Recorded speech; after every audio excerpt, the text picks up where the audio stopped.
बात मान्यवर मणिपुर का विषय मुझे याद है कि जब मैंने इस पर अपना विरोध दर्ज कराया था तो मुझे लगता है कि हिंदुस्तान के संसदीय इतिहास में जब से संसद बनी है कोई सदस्य अगर सबसे लंबे समय तक निलंबित रहा है तो वो मैं रहा हूं, क्योंकि मैंने मणिपुर का मुद्दा उठाने का एक प्रयास किया था। ये कोशिश की थी कि आप वहां के लोगों का दर्द सुन लीजिए। ये कोशिश की थी कि वहां के लोगों की तकलीफ को आप समझ लीजिए और उसका कुछ समाधान निकालिए। और गलती ये थी कि मैं नारा लगाते हुए उस हाउस में बेल के अंदर चला गया था और उसके बाद मुझे 11 महीने तक सस्पेंड रखा गया। एक सेशन के लिए कहा गया, लेकिन फिर सेशन के अंतिम दिन उसकी अवधि बढ़ा दी गई। कोई चिंता की बात नहीं सर, आप 11 महीने सस्पेंड करें, मार्शल से बाहर फिकवा दें, आप सत्ता में कुछ भी कर सकते हैं।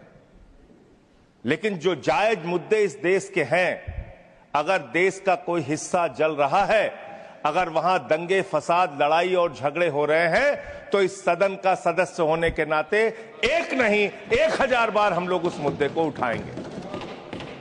माननीय गृह मंत्री जी वहां पर गए थे, 10-15 दिन वहां की स्थितियों का जायजा लेकर आए थे। मुझे याद है इन्होंने ऑल पार्टी मीटिंग बुलाई और उस ऑल पार्टी मीटिंग में सारे लोगों ने अपनी राय दी और ज्यादातर विपक्ष के मित्रों की यह सलाह थी कि उस राज्य के मुख्यमंत्री वहां की हिंसा के लिए सीधे तौर पे जिम्मेदार हैं, उनको हटाइए। जब तक वो रहेंगे तब तक वहां पे शांति की बहाली नहीं हो सकती। ये एक तरफा सुझाव था सारे विपक्ष के लोगों की तरफ से। मैं उस मीटिंग में मौजूद था मान्यवर। ये बार बार हमने कहा कि अगर हिंसा कराने वाले के हाथ में ही राज्य की बागडोर रहेगी तो किसी भी हालत में वहां पे शांति की बहाली नहीं हो सकती। कुकीज और मैतीस का झगड़ा, उनके बीच में शांति का प्रयास वो व्यक्ति कर सकता है जो शांति की मंशा रखता हो। ऐसे ऐसे दृश्य मणिपुर ने देखे, ऐसी ऐसी वारदातें देखी। चर्च जलाए गए मान्यवर, मंदिर जलाए गए मान्यवर, हत्याएं हुई लोगों की, घर जलाए गए लोगों के। और इतना ही नहीं मान्यवर, शर्म उस दिन सबसे ज्यादा पूरे हिंदुस्तान को आई, लोगों का सिर शर्म से झुक गया जब एक कारगिल योद्धा की पत्नी को निर्वस्त्र करके घुमाया गया। कारगिल योद्धा के पत्नी को मान्यवर। और उस कारगिल योद्धा ने बयान दिया, उसने कहा कि देश की सुरक्षा के लिए, देश की रक्षा के लिए मैंने कारगिल की लड़ाई तो लड़ी, भारत माता को तो बचाया, लेकिन अपनी पत्नी को नहीं बचा पाया। ये क्या हम सबके लिए शर्मिंदगी का विषय नहीं है? ये क्या हम सबके लिए पीड़ा का विषय नहीं है? ये क्या हम सबके लिए दुख का विषय नहीं है? हमने क्या किया उनके साथ? भारत के प्रधानमंत्री 2 वर्षों में मात्र 36 सेकंड के लिए बोलते हैं मान्यवर। 36 सेकंड इसी पार्लियामेंट में 36 सेकंड के लिए प्रधानमंत्री जी ने मणिपुर के ऊपर अपनी बात कही थी, संवेदना जताई थी। कहीं उन्होंने कोई मणिपुर के बारे में बात करना भी उचित नहीं समझा। जाना तो बहुत दूर की बात है, जाना तो बहुत दूर की बात है।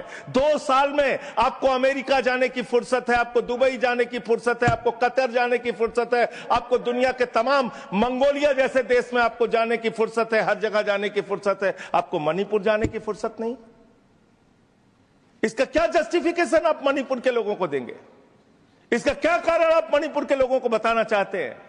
कैसे वो यकीन करें कि भारत के सबसे बड़े अभिभावक, भारत के प्रधानमंत्री उनके दर्द में उनके साथ खड़े हैं? मान्यवर, राज्यों के प्रति आपका अलग अलग रवैया रहता है, समझा जा सकता है। जहां विपक्ष की सरकारें हैं उन सरकारों के प्रति आपका भेदभाव रहता है, समझा जा सकता है। लेकिन जिस राज्य में आपकी डबल इंजन की सरकार है, वहां तो आपकी दोहरी जिम्मेदारी है। दोहरी जिम्मेदारी सुरक्षा की, दोहरी जिम्मेदारी रोजगार देने की, दोहरी जिम्मेदारी उस राज्य के विकास की, दोहरी जिम्मेदारी उस राज्य के किसानों के विकास की। आपकी तो दोहरी जिम्मेदारी है। लेकिन जहां आपकी डबल इंजन की सरकार है, वहां ये लड़ाई झगड़े फसाद कब रुकेंगे मान्यवर? उत्तर प्रदेश की हालत देख लीजिए। कोई त्योहार आता है, होली आए, तो 10 दिन पहले से बवाल शुरू, दिवाली आए तो 10 दिन पहले से बवाल शुरू, रामनवमी आए तो 10 दिन पहले से बवाल शुरू, ईद आए तो 10 दिन पहले से बवाल शुरू। इससे क्या हासिल कर लेंगे आप? क्या मिल जाएगा? देश का एक हिस्सा मणिपुर, जहां पर पिछले 2 साल से दंगे, फसाद, हिंसा, नफरत, लड़ाई, झगड़े चल रहे हैं, उस राज्य में अंततोगत्वा आपको राष्ट्रपति शासन लगाना पड़ा। और मुझे तो लगता है आपको तब लगाना पड़ा और आपको तब समझ में आया जब 2024 में 2 की दोनों सीटें आप लोकसभा की वहां पर हार गए, तब आपको लगा कि नहीं, अब कुछ सुधार करने की जरूरत है, अब शायद कोई राजनीतिक सत्ता के परिवर्तन की जरूरत है। तब आपने अपने मुख्यमंत्री को वहां से हटाया, जो सारे अपराधों के लिए सीधे तौर पर जिम्मेदार था। उस मीटिंग में भी हम लोगों ने कहा था, आज फिर आपके सामने दोहरा रहा हूं मान्यवर, और इसलिए मैं आपसे सिर्फ इतना कहना चाहता हूं आपके माध्यम से, माननीय गृह मंत्री जी यहां पर हैं, बस अंतिम बात कह के खत्म करता हूं।